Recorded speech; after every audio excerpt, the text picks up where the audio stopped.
एकटं राहू दे म्हणतात नाथ महाराज शेवटच्या चरणात. का? देवाला घाण आवडत नाही. देवाला स्वच्छता जर आवडते तर अंतकरणातली घाण गेल्याशिवाय तो तरी कसा प्रतिष्ठापनेनं बसणार.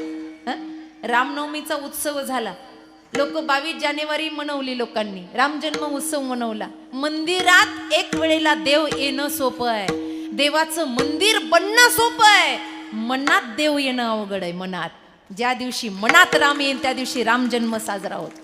मनात आला पाहिजे, पण मनात बाकीची घाण येऊन बसली, देव कसा येईल बाबा. करतो थोडं पण सांगतो जास्त. डोंगरे महाराज आपल्या कथेमध्ये म्हणायचे, 2.5 मन बडबड से अच्छा है तोलाभर आचरण करो. अरे जेवढं सांगता तेवढं करा तरी. काही नाही हो, आमचा अख्खा दिवस परमार्थामध्ये जातो. काही आम्हाला म्हणतात कळत काहीच नाही, केलं काहीच नाही. एक कप चहाचा हातात आणि हरिपाट एका हातात, हरिमुखे म्हणा फुर्र, एका कपात अख्खा हरिपाठ होतोय आमचा. काही कळत नाही त्याच्यातलं आम्हाला. आणि पुन्हा वरून जगाला सांगायचं आम्ही हे केलं, आम्ही ते केलं. मी तुपणाची टिमकी वाजवायची. महाराज म्हणतात ऐका, साधकाची पहिली अवस्था आहे त्यानं अभिमानाचा त्याग केला पाहिजे. हा अभिमान भल्या भल्यांना लोळवतो महाराज, भल्या भल्यांना सुधरू दिलं नाही. विश्वामित्रांना तपश्चर्येचा अभिमान झाला, आणि तपश्चर्येचा अभिमान झाल्यावर त्यांनी संकल्प केला, अरे आपल्याकडे एवढं आहे म्हणे, मी काय म्हणे प्रतिब्रह्मदेव होऊ शकतो. पहिल्यापासून प्रति व्हायची लईच हौस आहे लोकांना. जे असावं ते ओरिजिनल असावं, प्रति कधी होऊ नये माणसाने. आमचे तरी काही प्रति झालेत, प्रति कधी होऊ नये माणसाने, ओरिजिनल असावं. काय म्हणायचं तुम्हाला? ओरिजिनल असावं. विश्वामित्र म्हणले प्रतिब्रह्म आहे म्हणले, मी संकल्प केला ना मी सुद्धा सृष्टी निर्माण करू शकतो. देव म्हणला कर. बसले. अभिमान मनामध्ये भरलेला होता. काही नाही, गोळा घेतला आणि गोळ्याचा आकार दिला, चिखलाचा असा गोळा गेला. पंचीकृत पंचतत्वाचा देह बनवायचा आहे ना, मग मातीचा गोळा घेतला आणि बस आता त्याला डोळ्याचा आकार द्यायचा आहे म्हणून 2 गोल केले, नाकाचा आकार द्यायचा आहे म्हणून नाकाच्या ठिकाणी गोल केलं, आणि बाकीचं आता करायचंय. आली ना महाराज, रंभा आलीच की नाही, धड भरली विश्वामित्रा, रंभेसाठी झाला कुत्रा. आली महाराज अप्सरा, पतन झालं की नाही, तिच्या मागे पळावं लागलं की नाही. का? अभिमानानं सगळं पतन झालं महाराज. मग परत रडत बसले. देवा म्हणे माझ्या हातून हे काय झालं? भगवंत म्हणले ही तुझी परीक्षा होती, पण तू परीक्षेत नापास झाला, तपश्चर्येनंतर तुला त्या ठिकाणी अभिमान आला म्हणे. बस आता काही होत नाही. भगवंताला प्रार्थना केली, अहो म्हणे आता हा गोळा तयार केला, हा वाया तरी जाऊ देऊ नका म्हणे, माझ्या अभिमानाची का होईना आठवण राहू द्या. भगवंताने सांगितलं ठीक आहे, या गोळ्याला कलियुगामध्ये जास्त महत्व राहील. कुठंही उद्घाटन असेल तर तुझाच गोळा वापरला जाईल. मार्गशीर्ष महिन्याचा उपवास असले तरी तुझ्याच गोळ्याचा घट मांडला जाईल. कीर्तनकार गावात आला की त्याच्या महत्वाच्या पाकिटासंग तुझाच गोळा दिला जाईल. काय नाव आहे त्याचं? श्रीफळ. तुम्ही अजूनही नारळ सोडल्यावर बघाल 3 छिद्र आहेत त्याला. विश्वामित्र कृत झालेला हा अर्धवट गोळा, त्याला कलियुगामध्ये नारळाला श्रीफळ हा शब्द वापरला. सगळं ऐश्वर्य भक्तीचं, पण फक्त पतन झालं ते फक्त अभिमानामुळे. भगवंताने बघितलं सगळी द्वारका सुसज्ज आहे, सगळे कृष्ण प्रेमामध्ये रंगले आहेत, पण एक जण असा आहे की त्याला ज्ञानाच्या पाठीमागे अभिमान झाला आहे. आणि म्हणून एक दिवस रडण्याचं कारण केलं. रडत बसले देव, रडता रडता रडता हुंदका आला, डोळे लालबुंद झाले, नाक गळायला लागलं. सकाळपासून पोटात काही नव्हतं. सगळ्यांनी विचारलं देवा तुला काय झालं, काय झालं, काय झालं? देवानं निमित्त केलं. देवकी माता आल्या, काना काय झालं रे तुला? सांगत नाही. वसुदेवजी आले, अरे काय झालं तुला? नाही सांगत. त्यांना वाटलं कुणाजवळच याचं मन मोकळं होईना, आता याचा लाडकाच बोलवला पाहिजे, म्हणून ज्याला अभिमान झालं त्यालाच निमंत्रण दिलं, उद्धवाला. उद्धवजी आले. आल्यानंतर भगवान श्रीकृष्णाच्या खांद्यावर हात लावला. उद्धवजी, भगवान श्रीकृष्ण आणि योगींद्र शुकाचार्य हे दिसायला सारखेच होते, फक्त 2-2 बोटाचं अंतर कमी जास्त होत. योगींद्र शुकाचार्य कोण? ज्यांनी राजा परीक्षिताला भागवत सांगितलं ते. उद्धवजी आणि भगवान श्रीकृष्ण 2-2 बोटाचं अंतर होतं, दिसायला हुबे सारखे. खांद्यावर हात लावला आणि विचारलं कृष्णा काय झालं, काय झालं म्हणलं की उद्धवाच्या कमरेला मिठी मारली आणि धाय मोकळून रडायला लागले. उद्धवा मला आठवण येते म्हणे. कुणाची आठवण येते? अरे इकडे सगळं आहे म्हणे, या मथुरेमध्ये सगळं आहे, सगळं आहे म्हणे, सगळी व्यवस्था आहे, पण एक कमी आहे म्हणे. काय? माझी यशोदा आई माझ्या तोंडावरून हात फिरवायला नाही म्हणून मला रडू येते म्हणे, मला आईची आठवण येते म्हणे. उद्धव हसायला लागले, वेड आहेस का? कृष्ण म्हणले, अरे मीच एकटा रडतो असं नाही, माझी आई सुद्धा माझ्या प्रेमात वेडी झाली आहे. मला 11 वर्ष 54 दिवस माझ्यावर नितांत प्रेम करणाऱ्या माझ्या गवळणींची मला आठवण येते आहे. या सगळ्या गोपबाळांची मला आठवण येते. मी करू काय सांग ना उद्धवा. उद्धव म्हणला, जगाचा दाता आहे पण आज रडायला लागला, शोभतं का म्हणे तुला हे मोहात पडणं? अरे जगाला मोहातून काढणार आहे ना तू, तुला शोभतं का? भक्तीचा स्पर्श नव्हता, ज्ञानाचा अभिमान झालेला होता. भगवंताच्या या सगळ्या लीला भक्तांची अभिमान घालवण्यासाठी, बाकी काही नाही. मरमर आहे देवाची, त्याला आवडत नाही भक्ताला अभिमान झालेला. त्याग करा म्हणतो तो, सहज होत नाही, काहीतरी कृती करावी लागते. जरासं लक्षपूर्वक ऐका, या सप्ताहाचं प्रयोजनच हे आहे. उद्धवजी म्हणले, काय करू तुझ्यासाठी सांग? मित्र आहे ना, जीवस्य कंठस्य, काय करू तुझ्यासाठी? काही नाही म्हणे, रथ काढ, सगळ्यांना भेटायला जा. माझी जशी अवस्था आहे ना तशीच त्यांची अवस्था आहे, ते वेडे झाले म्हणे. भगवंतानं विचार केला, एवढा अभिमानी पंडित झाला, याला भक्तीचा लवलेश नाही ना. हा म्हणतो मी परमार्थिक आहे. नीट ऐका बरं का, नीट ऐका. रथ घेतला भगवंताचा, दिसायला सारखे. रथ घेऊन दुडू दुडू दुडू दुडू रथ धावला गोकुळाच्या दिशेने. गेलेत महाराज. आता नंदवाडा कुठे आहे? कुठे आहे? 9 लाख गाई आणि 84 चौकाचा तो गोकुळाचा वाडा आहे, नंदवाडा. कुणाला विचारावा तरी विचारलं एखाद्या त्या वाटसरूला, रुको भैया, नंद बाबा का घर कहा है? त्यानं कुतूहलानं पाहिले, दिसतंय कृष्णासारखं पण हा कृष्ण नाही आहे, कारण याच्या डोक्यावर मोराचा मुकुट नाही आहे. दिसतो पण कृष्ण नाही. कृष्ण असता तर त्याला काय ओळख नसती का या जमिनीवरची? तो काय एवढा शहाणा झालाय का? त्या बोळ्या बाबड्यानं सांगितलं, कोण आहे रे तू? आणि तुला नंदवाडा माहिती नाही? तुला नंदाचं घर माहिती नाही? यशोदेचं घर माहिती नाही? जरा रथाच्या मागे वळून बघ म्हणे, रथाच्या मागे. तुम्हाला पटेल न पटेल, मला घेणं देणं नाही. शास्त्रात असंच वर्णन आलं, रथाच्या मागे वळून बघ म्हणे. काय? की नदी जी वाहते ना, नदी ती यमुना नव्हती बरं, ती दुसरी एक नदी होती. ही नदी जी वाहते ना, ही नदी जिथे सुरू होते तिथं नंदवाडा आहे. या उद्धवाने विचारलं, अरे यमुना जी का तो मैंने दर्शन कर लिया? अरे बोले पागल, वो यमुना नहीं, ये दूसरी नदी है. बोले कौन सी? हे यशोदा आईच्या डोळ्यातलं वाहलेलं पाणी आहे, जे नदीच्या रूपात परिवर्तित झालं. एवढी ती वेडी झाली आहे कृष्ण प्रेमामध्ये. उद्धवाला नवल वाटलं, महाराज या आईच्या डोळ्यातल्या पाण्याची नदी तयार होते, आईचं प्रेम कसं असेल? थोडासा धक्का बसला पण अभिमान गेला नव्हता. नंदवाडा आला आणि रथावरून खाली उतरले. नंदवाड्याच्या उंबरठ्यावर उभा राहिले आणि आवाज दिला, मा ओरी जशोदा मैया कहा हो? ओ मैया, मैं उद्धव कृष्ण का मित्र आया हूं. कृष्णाचा मित्र आहे, आलोय मी आई, निरोप घेऊन तुला बघायला आलोय. थोडा वेळ थांबला, धीर गंभीर शांतता, पण काही क्षणातच भिर्र अशी काठी फेकून मारली आतून. बाजूला सरकले, अंगावर आली असती, कानात जवळून काठी गेली आणि मग अतिशय वाकलेली एक म्हाताऱ्या अवस्थेतली यशोदा राणी अशी वाकत वाकत पुढे आली आणि म्हणते कसे, ए वेड्या, आई बापानं रीत भात शिकवली नाही का? अरे एवढ्या मोठ्यानं आरडतो का? पाळण्यात झोपलेला माझा कृष्ण उठेल रे, त्याला आताच दूध पाजून मी झोपी घातलंय. आता मात्र पायातली ताकद गेली उद्धवाच्या. जो तिथे नांदतो, आईला अजून तो झोक्यात दिसतोय. अरे रोज त्याला लोरी गाती आहे, रोज त्याला लोणी खाऊ घालते. हात दुखतात माझं मंथन करता करता, पण माझ्या कृष्णाला ताजं लोणी आवडतं रे. आत्ताच कसा बसा झोपी घातलाय. उद्धवाला वाटलं आई वेडी झाली, पाहिलं तर पाळण्यात एक देव आणि तिथून देवाला भेटून आलाय. काय आहे महाराज हे? काय आहे ही भक्ती? इथे दुसरा धक्का बसला. अर्धी पायातली ताकदच गेली आणि मी ज्ञानी आहे याचा अभिमान अर्धा सरला, पण अर्धा अजून बाकीच होता. यशोदा आईचं स्वरूप पाहिलं, डोळे भरून आले. आता कळलं देव आईसाठी का रडला म्हणून. आता कळलं. बाहेर आले आणि एकाला विचारलं, गवळणी कुठे आहे? बोले जाओ मधुबन में बैठी है. जाओ.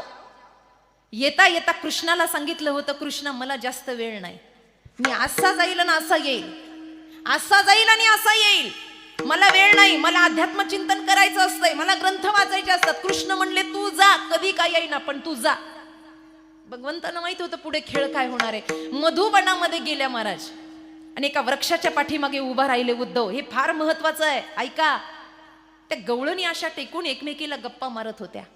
ती एक गवळण दुसरीला म्हणत होती, का ग कृष्ण तुझ्या स्वप्नात आला म्हणे, तू कुणाला तरी सांगताना मी ऐकलं. ती म्हणली हो ग, काल कृष्ण माझ्या स्वप्नात आला म्हणे. ती म्हणली काय भाग्यवान आहे. ती गवळण उठली तिच्या पाया पडली. का ग म्हणे, पाया का पडली? अगं म्हणे किती भाग्यवान आहे म्हणे, कृष्ण तुझ्या स्वप्नात आला. ती म्हणली का ग, तुमच्या स्वप्नात येत नाही का ग? ती म्हणे अगं कृष्ण स्वप्नात यायला आधी झोप लगावी लागते. तो गेल्यापासून आमची झोपच चोरटा घेऊन गेलाय, तर स्वप्नात येईल तरी कसा? वेळ लागलं महाराज, वेळ गवळणींना.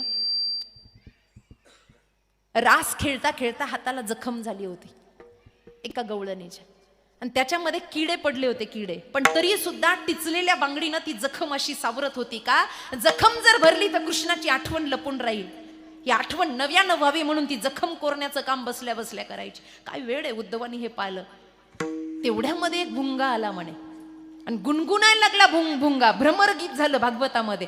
ते गुणगुणायला लागल्यानंतर त्याला बघितल्यावर गवळणी तटस्थ झाल्या आणि एकाच आवाजात सगळ्या म्हणल्या, आला बाई हा काळा. हा पण आपल्या काळ्याप्रमाणेच काळा आहे. आपला काळा नाही का, आतूनही काळा आणि वरूनही काळा.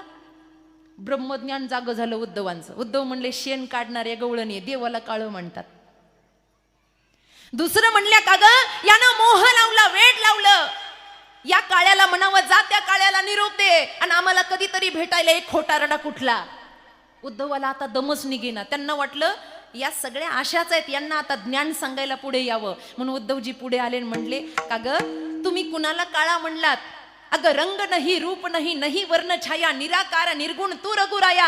अगुण अमान मातृपितृहीना, उदासीन सब संशय छिना.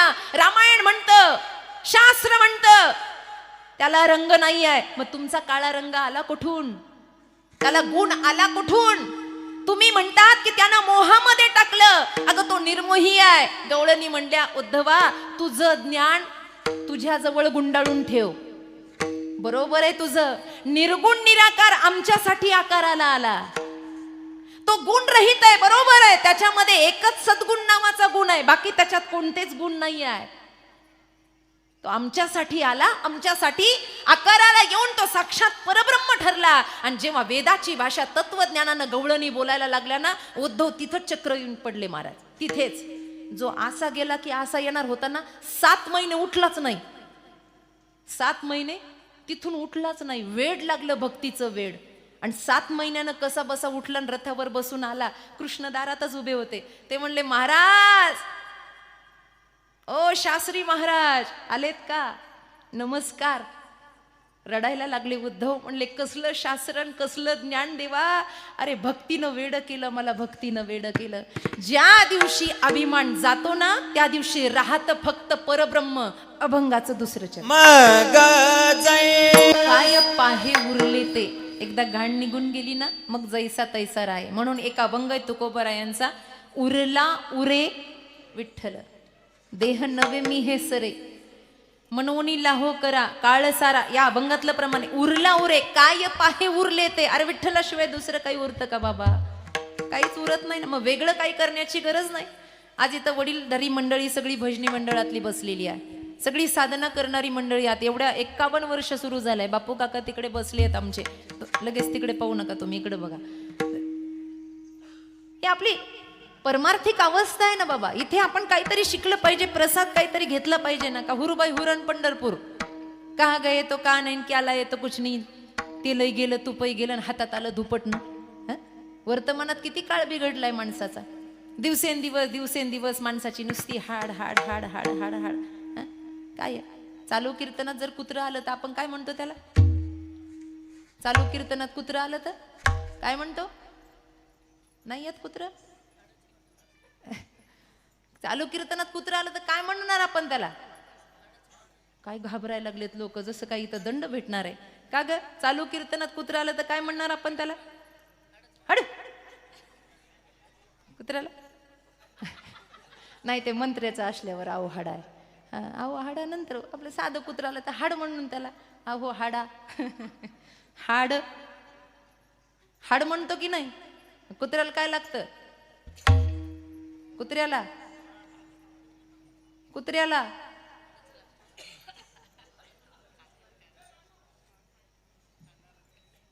किती जड आहेत. अजूनही काही काहीच्या ध्यानात येईन मला काय म्हणायचं. सुट्टी घेऊन पिशवी घेऊन जाते हाड आणायसाठी. रांगेत उभा राहत आहे. कोण?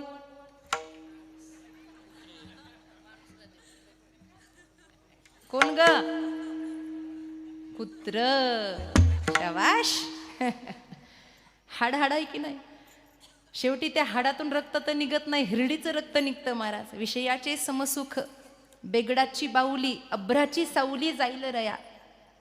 काही नाही आहे म्हणून मंथन करायचं सांगितलं. मंद्राचलाचं मंथन झालं होतं, समुद्र मंथन. वासुकी आणि त्यावेळेला भगवंतांनी कच्छ अवतार धारण केला होता, ते मंथन झालं. त्या मंथनामधून 14 रत्न निघाली म्हणे. त्यातलं सगळ्यात पहिलं जे निघालं ते होतं विष. मंथन सुरू झालं की पहिले विषच निघतं, पहिले विष निघतं. मग ते मंद्राचलाचं असो की ते भक्तीचं असो. हरिपाठात एक मंथन सांगितलंय, पाठ असेल आपल्या सर्वांच्या. मंथोनी नवनीता तैसे घे अनंता. मंथन करायचं सांगितलं की नाही? मग मंथन केलं की बाबा पहिले त्याच्यातून विष निघतं. समाजातलं विष, अंतकरणातलं विष पहिल्यांदा बाहेर येतं. कारण का? परमार्थाचं मंथनामध्ये पहिलं विष निघण्याचं कारण आहे, परमार्थ हा सुरुवातीला कडू आहे, शेवटी गोड आहे. संसार सुरुवातीला गोड आहे पण शेवट मात्र कडू आहे. विठ्ठल विठ्ठल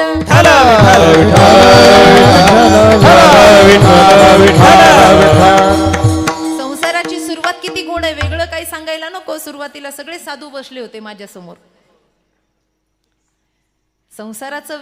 संसाराची सुरुवात किती गोड आहे, किती गोड आहे. आता नवीन जमणाऱ्याला विचारा किती गोड आहे, मोबाईलच खाली ठेवीत नाही. एवढं बोलत खड्ड्यात पडायची वेळ येते त्याची. असंही ते पडणारच आहे, पण इतकं बोलतं महाराज.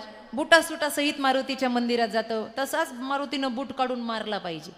पण त्या दिवशी त्याचा देवपणा सिद्ध असतो, त्याला देव म्हणतात. बरोबर आहे की नाही? नवरदेव देवच म्हणतात ना त्याला. सुरुवात किती गोड आहे पण शेवट कडू आहे. परमार्थाचं सुरुवात हलाहल प्यावं लागलं म्हणून निळकंठ नाव झालं. गोरेश्वराचं मंदिर आहे इथे, ऐका. पण शेवटी काय निघालं हो? शेवटी अमृत निघालं की नाही? हे मंथन आहे, मंथन. या मंथनामध्ये माणसानं घाबरलं नाही पाहिजे. मंथन होऊ द्या. वेगवेगळा चढ उतार स्वभावामध्ये येईल, मग घोडा येईल. घोड्या इतकी चंचलता येईल. उच्चश्रवा नावाचा घोडा आहे. ऐरावतासारखं मोठं पण भेटेल. मग लोक म्हणतील, वा महाराज काय बोलता, वा महाराज तुमचा आवाज ऐकायसाठी 5 किलोमीटर वरून लोक आले आहेत. ऐरावतासारखा मोठेपणा भेटल, लक्ष्मी सारखं ऐश्वर्य भेटेल, सगळं भेटेल हो, सगळं भेटेल. पण जो थांबला नाही त्याच्याच जीवनाचं अमृत होईल. हे मंथन आहे महाराज. अमृत त्याच्याशिवाय भेटत नसतं. जसं समुद्र मंथन झालं तसं एक भक्तीचं मंथन आहे. मग ऐका, हे मंथन करता करता अनादी कालाचे वाईट संस्कार मनावर बसलेले आहेत. या संस्काराचा प्रभाव वाढेल, प्रभाव. मग भजनात मन लागणार नाही. भजन करायला लागलं की डोळं झाकल, झोप येईल, हातातून माळ सुटेल, आपण केलेला नियम भंग होईल. महाराज म्हणतात होऊ द्या, होऊ द्या, हळूहळू हे सरेल. त्या विषम जडाला पुढे येऊ द्या. पण एकदा भरी भक्ती परिपक्व झाली की मात्र त्याला स्थान देऊ नका. अभंगाचं 3 अंतरीचे विषम जाड, मनातलं कपट पुढे येऊ देऊ नका. एक गोष्ट लक्षात ठेवा, कितीही कपट केलं तर जगापासून लपेल, देवापासून लपणार नाही. आम्ही नेहमी गंग नावाच्या कवीची कविता म्हणत असतो. तुम्ही एकदा टाळ्या वाजवा, मी म्हणते ते पा पुन्हा वाजवल्या तशाच. अगं तालावर वाजवा म्हणते मी, अशी वाजवा. हा,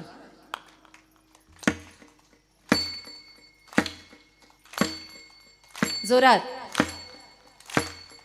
तारों के तेज में चांद छुपे नहीं, सूर्य छुपे नहीं, बादल छायो, तीड़ पड़े रजपूत छुपे नहीं, दाता छुपे नहीं, मांगन आयो. तारों के तेज में चांद छुपे नहीं, सूर्य छुपे नहीं, बादल छायो, रीढ़ पड़े रजपूत छुपे नहीं, दाता छुपे नहीं, मांगन आयो. चंचल नारी के नैन छुपे नहीं, प्रीत छुपे नहीं, पीठ दिखायो. कवि गंगा कहे सुन शाह अकबर, कर्म छुपे ना बबूत लगायो, कर्म छुपे ना बबूत लगायो, कर्म छुपे ना बबूत लगायो.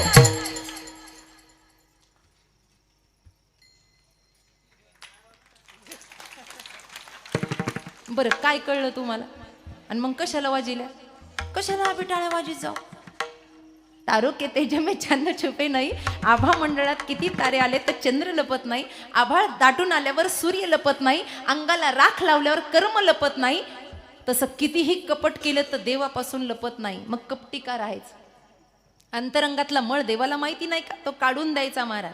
म्हणून आपल्याकडे सप्ताह सुरू झाला की प्रथा पडते, माणसं भेटली की एकमेकाला म्हणा, काय म्हणा? जय हरी म्हणा, रामकृष्ण हरी म्हणा. साधू भेटला की म्हणा ओम नमो नारायण. याचा अर्थ काय माहितीये? साधूला साधू भेटला की तू आणि मी नारायण स्वरूप आहे, अहरह सूर्योपासित. याचा अर्थ असा आहे, आपण सूर्याचे उपासक आहोत, आपण भगवतीचे उपासक आहोत, तुम्ही आणि आम्ही नारायण स्वरूप आहोत. एखादी स्त्री भेटली, जय हरी, तुम्ही आणि मी हरी स्वरूप आहोत असं म्हणायचंय मनातले विकार घालवण्यासाठी. पण आमचा काला होस तरच रामकृष्ण हरिया. काला झाला की मेरे अंगणे में तुम्हारा क्या काम है. लगेच आपली कॅसेट बदलते महाराज. विकार आहेत ना हे मनातले विकार. एकच कथा सांगते आणि पुढे जाते, विराम द्यायचा आहे, आपली वेळ संपत आली आहे. ते शिष्य होते म्हणे, एक ज्युनियर आणि एक सिनियर, एक जुना होता आणि एक नवा होता. आता नव्याला काही गुरुकुलातले नियम माहिती नव्हते, कसं राहायचं, कसं बोलायचं, कसं वागायचं. हे जुने शिष्य असतात ना फार संतापी असतात महाराज, ते नव्याला टिकूच देत नाहीत गुरुकुलात. आता जे राहिलेत त्यांना अनुभव आहे, जे नवे आलेत ना त्याला उठलं तरी लातन, बसले तर बुक्की. जुनेलाही अवघड असतात. आता आम्ही राहिलोय स्वामीजींकडे, आम्हाला माहिती आहे ना नवी कोण आलं का ते एवढं असं जुनं बी तसं शहाणपणा करतं महाराज.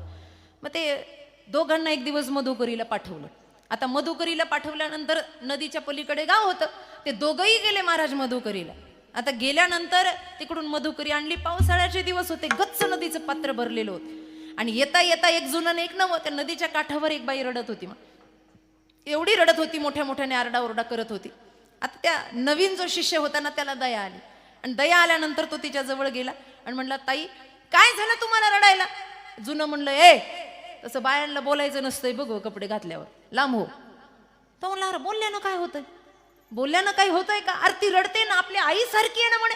तसं जमत नाही म्हणे, बाजूला हो म्हणे, नाही तर मी गुरुजींना तुझी तक्रार करेल ना, आश्रमातून काढून देईल. तो म्हणला, दिलं तर दिलं, मी बोलणार. तो गेला, विचारलं, ताई काय झालं तुम्हाला? ती म्हणली, अहो लहान लहान पिलं आहेत घरी म्हणे, दूध पाजायला जायचंय, नदी भरून आली म्हणे, कसं जायचं म्हणे दादा, आता इथून सगळं कसं जायचं? तो म्हणला, थांबा मी व्यवस्था करतो. तो जरासा पुढे गेला आणि नदीचा प्रकोप पाहिला, लाटा किती अंतरावरून येत आहेत, कशी भरणी भरतीये हे सगळं त्यानं पाहिलं. आणि तो म्हणला, आपल्या आवाक्याच्या बाहेर नाही आहे, आपण हिला मदत करू शकतो. त्यानं ती खांद्यावरची जोळी घेतली आणि जुन्या शिष्याकडे दिली. ते लागलो असं डोळे वटारून बघायला. त्याला म्हणला, काय करतोय, माझ्याकडे कशाला ओझं दिलं? आपली परंपरा आहे, नव्यानं ओझं सांभाळायचं असतं, जुन्यानं नाही. जुन्यानं फक्त खायचं असतं. तो म्हणला, थोडा वेळ घे ना. म्हणलं, कशाला? म्हणला, त्या ताईंना मला खांद्यावर घ्यायचंय. म्हणलं, वा, अरे आपल्यात बोलायला जमत नाही. म्हणला, तू खांद्यावर घ्यायला लागलास. म्हणला, तिला संन्याशी आहेस का कोण आहे? म्हणला, दंडधारी आहेस का कोण आहे?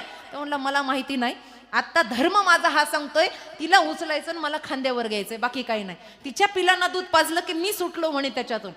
त्यानं एवढी बडबड केली त्या जुन्यानं महाराज, त्या नव्यानं तिला अलगद उचललं बहिणीप्रमाणे आणि खांद्यावर बसवलं.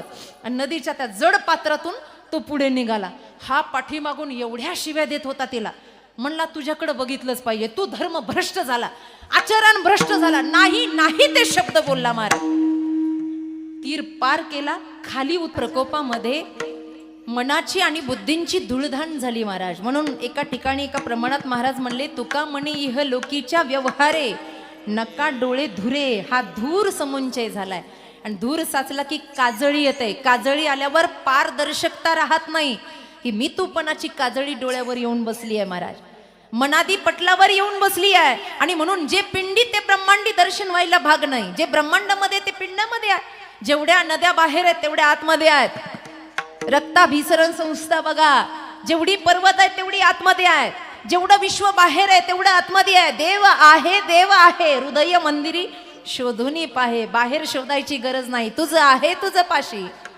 ना वो हमसे दूर थे ना मैं उनसे दूर था, बस आता न था नजर तो नजर का कसूर था. तो जवळ आहे पण बघण्याची दृष्टी नाही आहे. तो जवळ आहे पण समजण्याचं ज्ञान नाही आहे. तो जवळ आहे पण अंतकरणाची पवित्रता नाही आहे. ती पवित्रता झाली की भगवंत तोच आपल्या ओऱ्या स्वरूपामध्ये राहतो. अभंगाचं शेवट म्हणे शुद्ध मन तुका म्हणे शुद्ध मन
समाधान.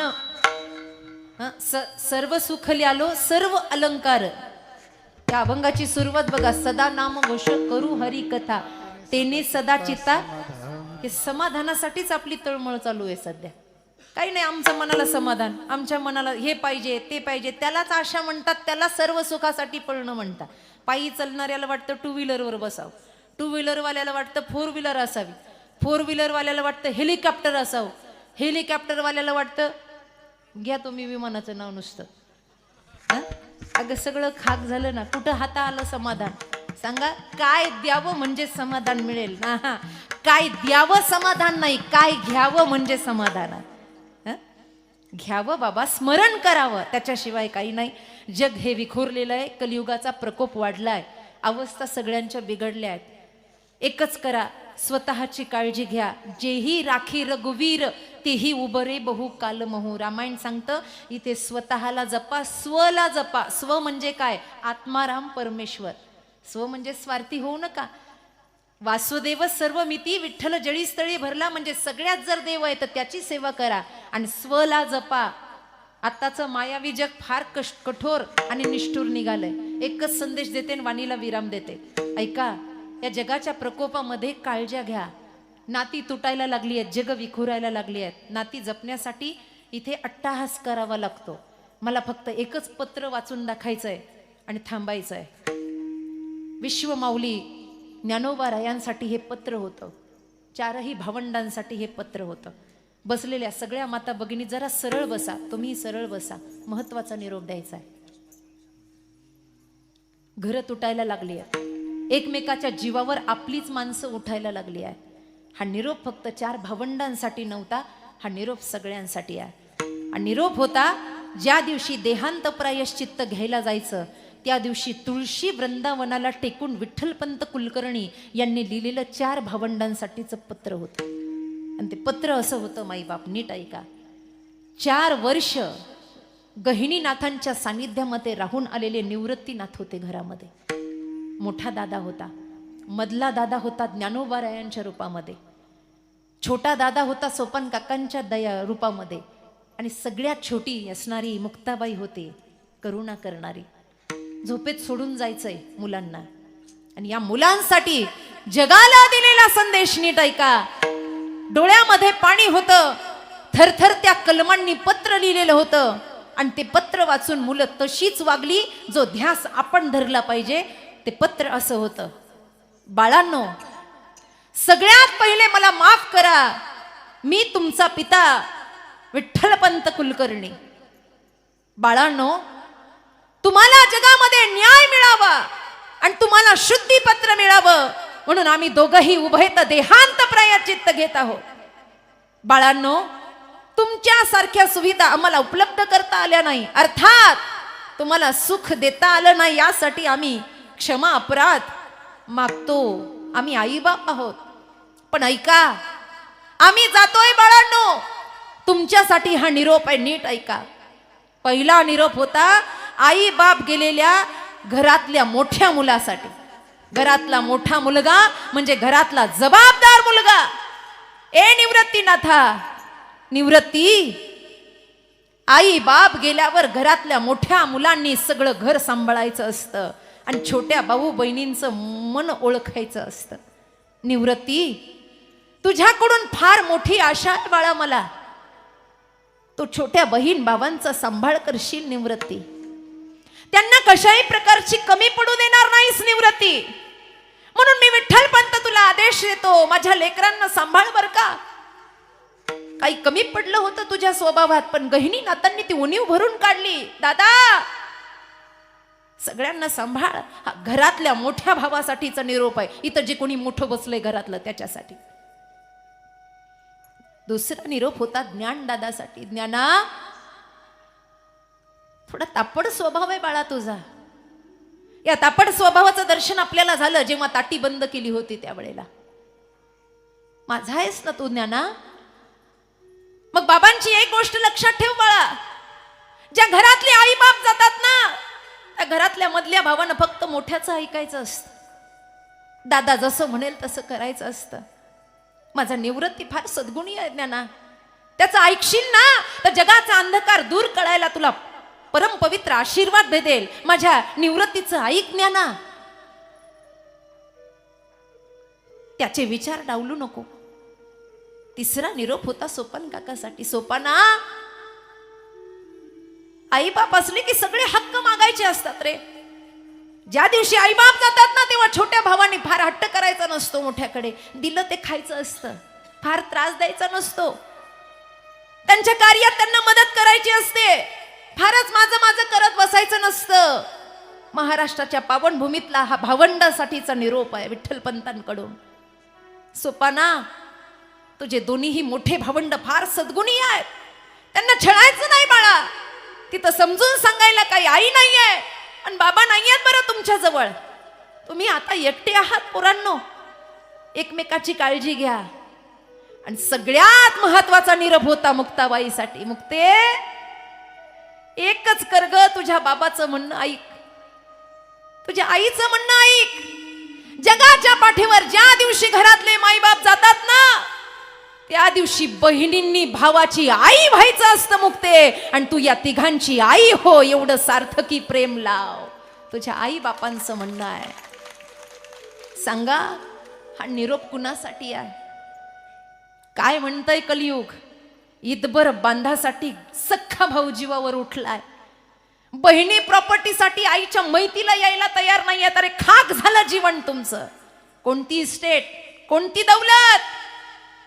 एकदा भावाच्या तोंडावरून हात फिरून बघा, किती माया भेटते. आणि तुम्ही सुद्धा जो निरोप आपल्याला दिलाय ना या मातीमध्ये, तो निरोप आपल्या बहिणींसाठी वापरा. कुणी नसतं त्यांचं. एकदा घर सोडलं की आपणच असतो. आई बापानंतर कितीतरी संसार असे फाटलेत. आम्ही कीर्तन करतो ना पुण्यस्मरणाची, त्याच्यात लिहून येतं. बहिणी आल्या नाही महाराज, थोडं बहिणीवर बोला. भाऊ नाही आले महाराज, तेव्हा लाज वाटते. अशा कीर्तनाला आपण आलोय, लाज वाटते. तेव्हा कोणत्या घरात आलोय आख्यायिका मांडायला? कुणाला सांगायला आलोय? का झोपलाय समाज? हे प्रबोधन नाहीये, हे पत्र आहे. हे पत्र आहे त्या सिद्धेश्वराच्या साक्षीनं लिहिलेले पत्र आहे. आणि म्हणून आई बाप गेल्यानंतर मोठा इतिहास घडला. आणि चारही भावंड अशी घडली की आज जग तरतय तर या संतांच्या नावावर तरतय. असं त्यांनी आई बापाचं नाव सांभाळलं. आणि यालाच आई वडिलांचं खरं पिंडदान म्हणतात. लक्षात घ्या, हे सप्ते त्याच्यासाठीच आहे. इथे एखादी बहीण घडावी, एखादा भाऊ घडावा. इथे आई वडिलांची सेवा व्हावी, गो ब्राह्मणाची सेवा व्हावी, गुरूंची सेवा व्हावी, तत्वनिष्ठ शिष्य घडावा. आणि माऊलींच्या महाराष्ट्रात आपण नाक कापून घेऊ नये याच्यासाठी हे अध्यात्म आहे. बाकी काही नाही आहे, वेगळं काही नाही आहे. इथे हेच शिकायचंय आपल्याला. म्हणून वारकरी संप्रदाय ही जिवंत प्रेरणा आहे आणि एक ज्वलंत ज्योत आहे जी माणसाला घडवण्याची ताकद ठेवते. इथे भले भले जर घडले असतील तर मनातला मळ काढा, त्याच्याशिवाय समाधान नाही. म्हणून वंदनीय तुकोबराय ज्ञानोबरायांची संस्कृती जपा. 51व्या वर्षाचा सप्ताह होत असताना मनात काल्याच्या कीर्तनाच्या दिवशी चांगले संकल्प करा की 52व्या वर्षीचा सप्ताह करताना आम्ही कुठोतरी अवगुणांना विसरू आणि सद्गुणासहित माय ज्ञानेश्वरीचं पारायण करू. तेव्हा झाला गोरेश्वराचा सोहळा. दुसरा काही वेगळा करण्याची गरज नाही. हा सोहळा यानं रंगतो बाबा. आणि म्हणून या सद्विचारांसहित या ठिकाणी सगळी गायक वादक भावंड आहेत, सगळी चोपदार आहेत, टाळकरी आहेत. आपण सगळ्या भक्तिमती आया आहात. आमचे काका नागरे काका, बापू काका यांना मी कोटी कोटी धन्यवाद देते की त्यांच्यामुळे मला एकाच वेळेला एवढ्या आयांचं दर्शन झालं. सगळे गोरेगावकरांना त्यांचं ऋण व्यक्त करते. या कीर्तन सेवेसाठी गुळंजवाडीचा आमचा शिंदे परिवार, आमचा संजू भाऊ शिंदे, त्यांचा संपूर्ण परिवार आमच्यावर नितांत प्रेम करणारा या कीर्तनासाठी आलाय. पंचकृषीतली काही मंडळी आली आहेत. सर्वांचं ऋण व्यक्त करते. वाणीला विराम देते. ज्ञानेश्वर माऊली ज्ञानराज माऊली, ज्ञानेश्वर माऊली ज्ञानेश्वर माऊली विठ्ठल जय जय जय जय बोलिले तुझे वेडे वाकुळे क्षमापराध महाराज तुम्ही नाही विचारिला अधिकार क्षमापराध महाराज तुम्ही सिद्ध तुका म्हणे ज्ञानेश्वरा रामाया क्षमापराध महाराज तुम्ही ज्ञानदेव तुकाराम तुकाराम.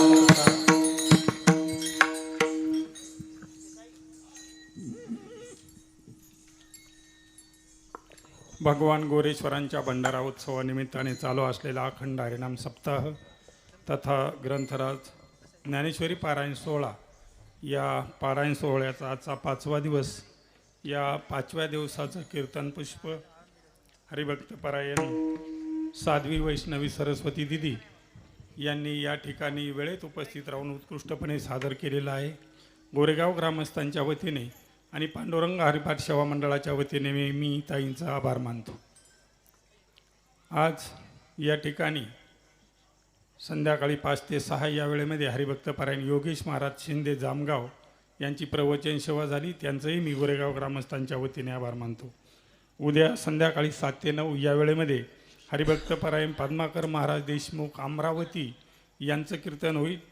त्याचप्रमाणे आज सकाळी ज्यांची भोजन व्यवस्था होती असे श्री गणपत गौराम शेळके सर आणि प्राध्यापक श्री भागचंद शिवराम तांबे यांच्याकडे आजची सकाळची भोजन व्यवस्था होती. आणि आत्ता संध्याकाळचं जे महाअन्नदान आहे ते मार्च यशस्वी 1996ची बॅच यांच्याकडे आहे. तर मी आता महाराजांचा सन्मान करण्यासाठी या ठिकाणी श्री कांताताई भागचंद तांबे आणि नंदा अंकुश तांबे यांना विनंती करतो की आपण पटकन स्टेजवर येऊन दिदींचा सन्मान करायचा आहे. आणि तो सन्मान झाल्यानंतर मार्च 1996ची जी बॅच आहे त्या बॅचचे प्रतिनिधी या ठिकाणी येतील. त्यांचा सन्मान महाराजांच्या हातून होईल. त्याचप्रमाणे आपल्याकडे महाराजांच्या आगमनाच्या वेळी जी तुतारी आणि आब्दागिरी वापरली जाते त्याचं सौजन्य कैलासवासी भगवान काशीनाथ काळे यांच्या स्मरणार्थ श्री अनिकेत भगवान काळे यांच्याकडून आलेले आहे. त्यांच्या मातोश्री श्रीमती माधुरी भगवान काळे या आज या ठिकाणी उपस्थित आहेत. मी त्यांनाही विनंती करतो की आपण स्टेजवर येऊन महाराजांच्या हातून आपला सन्मान घ्यायचा आहे. त्याचप्रमाणे उद्या आपला महत्त्वाचा कार्यक्रम म्हणजे आपला हा सप्ताह आणि यात्रा होत असताना एक दिवसामध्ये आपली संपूर्ण वर्गणी होत असते. आणि उद्या सकाळी 8 वाजता हनुमान मंदिरामध्ये ही वर्गणी घेण्यासाठी त्या ठिकाणी काही आपले प्रतिनिधी असतील. तर पाडव्याच्या दिवशी ठरल्याप्रमाणे 200 रुपये उमरा, 200 रुपये करदोरा आणि शेरभर गहू याप्रमाणे आपली वर्गणी उद्या दिवसभरामध्ये हनुमानाच्या मंदिरामध्ये जमा करायची आहे. त्याचप्रमाणे उद्या एकादशी आहे आणि उद्या एकादशीच्या निमित्ताने सकाळी ज्यांची फराळ व्यवस्था आहे असे श्री आढाव परिवार यांच्याकडे उद्या सकाळची फराळ व्यवस्था आहे. आणि संध्याकाळी कैलासवासी महादेव आत्माराम नरसाळे यांच्या स्मरणार्थ श्री विष्णू महादेव नरसाळे यांच्याकडे उद्याची फराळ व्यवस्था आहे. वहिनी सन्मान घ्या तुमचा. या नंदाताईन ते आले का? नंदाताईन ते आले का नाही? कांताताई तांबे आणि नंदाताई तांबे यांनी महाराजांचा सन्मान करण्यासाठी पटकन यायचं आहे. पुढील कार्यक्रमाला उशीर होतोय. त्यांना विनंती आहे की आपण पटकन स्टेजवर या लवकर या. नंदा अंकुश तांबे या पुढे या पटकन. पुढील कार्यक्रमाला उशीर होतोय. आपल्याला विनंती आहे की आपण पटकन स्टेजवर या. यांच्या हातून घ्या करू.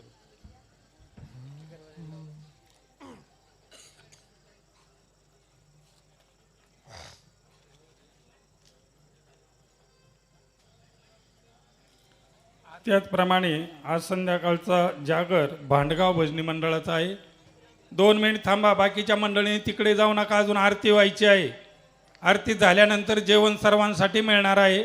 सर्वांना विनंती आहे की आपण 1-2 मिनिट जागेवर थांबायचं आहे. हे सन्मान झाल्यानंतर जागेवर आरती होईल.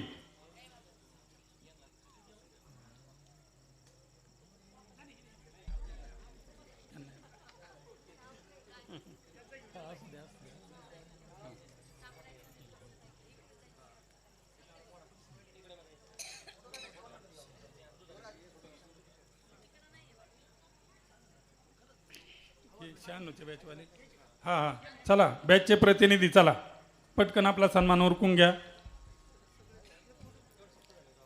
या पटपट या सगळे खाली या.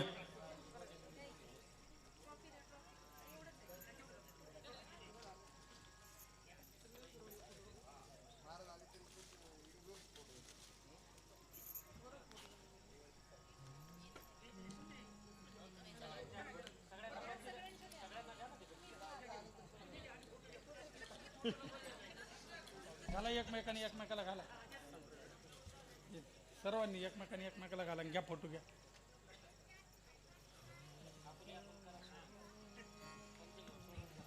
सर्वांनी आपापल्या जागेवर आरतीसाठी उभं राहायचं आहे. Hello hello hello. आरतीची तयारी मंदिरामध्ये झालेली करता आहे. दुःख हरता वार्ता विघ्नाशी दुरवी पुरवी प्रेम कृपा. हॅलो. सुंदर उदिशेंदुराजी कंठे जळके माळ मुक्ता फळाजी. जय देव जय देव जय मंगलमूर्ती ओजी मंगलमूर्ती. दर्शन मात्रे मन स्मरणे मात्रे मन कामना पुरती. जय देव जय. रत्नाखचित भरा तुझ गौरी कुमरा चंदनाची उटी कुमकुम केशर ऐको उड शोभतो बरा तृण झुणती नुपुरी चरणी घागरिया. जय देव जय मंगलमूर्ती ओ श्री मंगलमूर्ती. दर्शन मात्रे मन स्मरणे मात्रे मन कामना पुरती. जय देव जय. लंबोदर पीतांबर परिवर वंदना सरळ सोंड वक्र तुंड त्रिनयना. दास रामाचा वटपाहे सजना संकष्टी पावावे निर्वाणी रक्षावे सुरवर वंदना. जय देव जय मंगलमूर्ती श्री मंगलमूर्ती. दर्शन मात्रे मन स्मरणे मात्रे मन कामना पुरती. जय देव जय. लवलवते विक्राळा ब्रह्मांडी माळा विषकंठ काळा त्रिनेत्री ज्वाळा. लावण्य सुंदर मस्तकी बाळा हे दुनिया जय निर्मळ वाही जुळजुळ. जय देव जय शिवशंकरा व स्वामी शंकरा. आरती उवाळू बाबार्थी उवाळू तुझ कर्पूर गौरा. जय देव जय. कर्पूर गौरा भोळा नैनी विशाळा अर्धांगी पार्वती सुमणांच्या माळा. विभूतीचे उधळण शीतकंठ निळा ऐसा शंकर शोभे उमा विल्हाळा. जय देव जय श्री शंकरा व स्वामी शंकरा. आरती उवाळू भावार्थी उवाळू तुझ कर्पूर गौरा. जय देव जय. देवी दैत्य सागर मंथन पै केले रामाजी उचित हलहल सापडले. हेत्वा स्वरूपाने प्राशन केले नीलकंठ नाम प्रसिद्ध झाले. जय देव जय शिवशंकरा व स्वामी शंकरा. आरती उवाळू भावार्थी उवाळू जय देव व्याघ्रांबर फणीवर सुंदर मदनारी. पंचांगण मनमोहन मनजन सुखकारी. षटकोटीचे बीज वाचे उच्चारी रघु टिळक रामदास अंतरी. जय देव जय शिवशंकरा व स्वामी शंकरा. आरती उवाळू भावार्थी उवाळू दुष्कर गौरा. जय देव योगे 28 विटेवारी उभा वामंगी रघुमाई दिव्य शोभा. कुंडलिकाचे भेटी परब्रह्माने गा चरणी वाहे भीमा उद्धव. जय देव जय पांडुरंगा रघुमाई. ताट वरती हात करा सर्वांनी. सरळ सरळ ताट हात करा. सरळ हातात वाक ठेवला सांदेवात होत असतो. सरळ सरळ सरळ. वा गोरेश्वराच्या सानिध्यात गोरेगावकर किती छान दिसतायत. असंच राहू द्या. 10 मिनिटाची एक गोष्ट सांगणार आहे तोपर्यंत हात वरती राहू द्या. एकदा काय झालं ताट सरळ करा सरळ. आणि बेकार वो मुख है जो भगवान का सुमिरन ना किया करे. तोंडानं म्हणा ओम नमः शिवाय ओम नमः शिवाय. सर्वांनी म्हणायचंय. हर हर भोले नमः शिवाय. ओम नमः शिवाय. ओम नमः शिवाय. हे भोले नमः शिवाय. ओम नमः शिवाय. ओम नमः शिवाय. जय हो. हर हर भोले नमः शिवाय. ओम नमः शिवाय. ओम नमः शिवाय. हे शंभो. हर भोले नमः शिवाय. गंगाधरा शिव गंगाधरा. हर हर भोले नमः शिवाय. गंगाधरा गंगाधरा. हर हर भोले नमः शिवाय. जटाधरा शिव जटाधरा. हर हर भोले नमः शिवाय. जटाधरा शिव जटाधरा. हर हर भोले. वरती हात सरळ सरळ. कुणाचा आवाज येतो तेच कळेना. पुरुष मंडळ हात खाली करा बरं. तुम्ही वरती राहू द्या.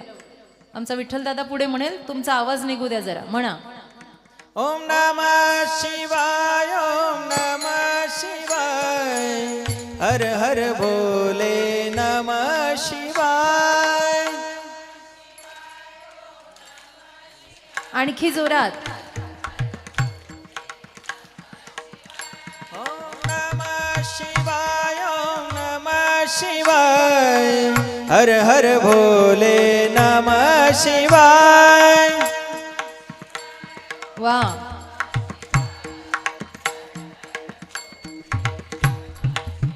छान. खूप गोड आवाज आहे ग तुमचा. हात खाली करा. आता तुम्ही दोन्हीपैकी ज्याचा आवाज चांगला येईल त्याला कीर्तन झाल्यावर जेवायला भेटत. ताट वरती हात करा पुरुष मंडळ सर्वांनी. हा बघू आता आवाज कुणाचा चांगला येतो. हा ओम नमः शिवाय ओम नमः शिवाय. हर हर भोले नमः शिवाय.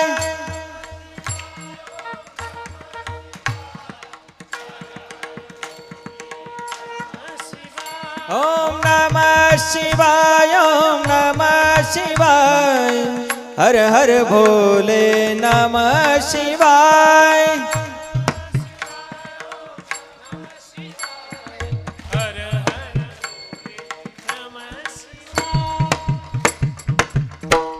ते डगा फुटल्यावर कसा आवाज येतो तसा भदभद आवाज येऊ लागला. तेव्हा किती गोड आवाज. जीव ओवाळून टाकतो तुमच्यावरून. मरावण तुमच्याच पोटाला जन्माला या. एकदा सगळ्यांनी जोरदार भजन करा मस्त. ओम नमः शिवाय ओम नमः शिवाय. हर हर भोले नमः शिवाय. शिवाय ओम